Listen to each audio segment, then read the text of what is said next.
The Orlando Magic flea market continued right before the trade deadline earlier on Thursday as the Magic just gave away their all-star, Nikola Vucevic. I have a theory on the Magic that I want to reveal at the end of this video, but let's just get the details of this trade out in the atmosphere. The Bulls are getting Nikola Vucevic and Al-Farouq Amino from Orlando. In exchange, the Magic receive Otto Porter Jr., who's a guy. Look, Otto can ball. Wendell Carter, he can ball as well. The 2021 first-round pick, so that one's upcoming. And then a 2023 first-round pick from the Chicago Bulls. I'm assuming that this was Chicago's effort to keep Zach Lavine happy. For years, I've thought, Zach's going to leave the first chance he gets. I said at some point Zach Lavine is going to start to complain and he's going to demand a trade. And I still believe that, by the way. I believe the Zach Lavine era in Chicago ends with him demanding a trade. I bet I'm not wrong about that. But this does do a good job of making, I'm sure Zach's a tad bit happier today than he was yesterday with his team. I liked Wendell Carter, but to me, he hadn't worked out yet. When you draft a guy, Wendell got his stock rose probably a little too much coming out of Duke towards the end of that thing. And, maybe the Bulls could have went in other directions. Otto Porter Jr. is a guy that you don't want to lose, but if you could bring in an all-star and Vucevic, I just saw Vucevic last night against the Suns. He had 27 and 14. Vucevic can play. This ain't no guy that's a mistaken all-star. Now, if you're asking me, should he be making the game over guys like Jimmy Butler and all that? No, but Vucevic is a guy that can ball. Zach Lavine and Vucevic, I think, works because you still allow Zach to be the primary one. And now we're moving Vucevic back to the second option. Okay, I don't think Vucevic is a one on a team that's going to win meaningful games, but Zach can be a one.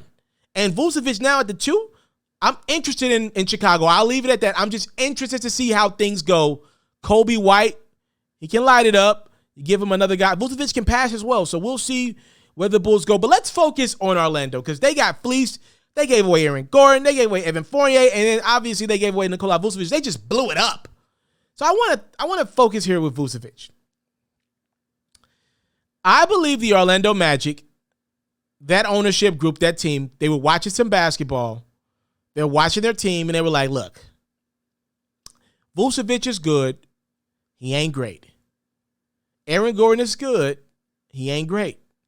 Evan Fournier is good. He ain't great for what he does. We are tired of being average to good, but never great. So the Orlando Magic have convinced themselves, look, Vucevic is good enough for us to win games that we're not supposed to, like against the Phoenix Suns last night. But we're going to lose games that we should win against maybe like the Atlanta Hawks or something like that at home. So the Orlando Magic are like, look, in the upcoming years, Imani Bates is coming out. Okay, the Oklahoma City Thunder have 17 first-round picks over the next 7-8 years. Okay, the only chance you have at getting Imani Bates, who I believe is a superstar, the next Kevin Durant, is by being as bad as you can. You were never going to be as bad as you can with guys like Aaron Gordon, who want to win, Vucevic, who wanted to win, Fournier, who obviously wanted to win at that point in his career.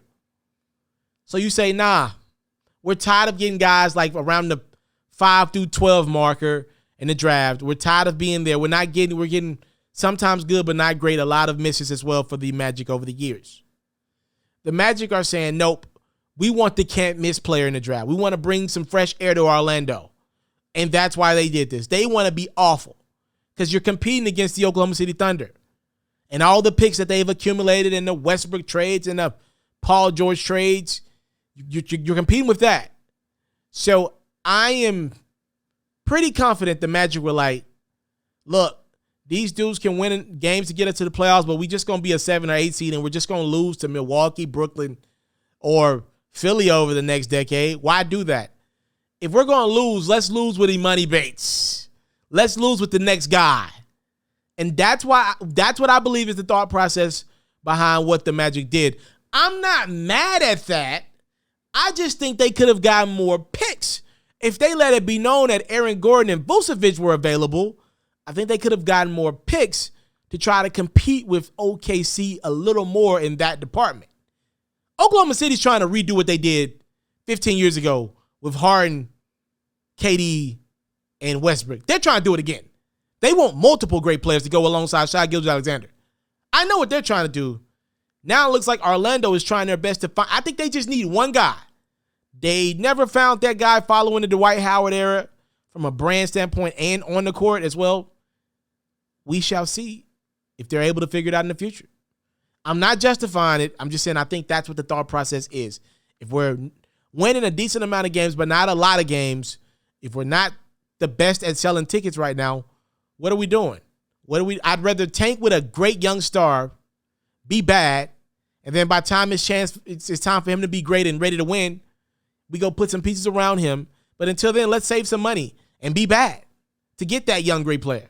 Catch full new episodes of FERRO's music-based platform every day only on YouTube at It's Mr. Taliaferro. You can also find clips, updates, giveaways, and more on Facebook, Instagram, and Twitter, also at It's Mr. Taliaferro.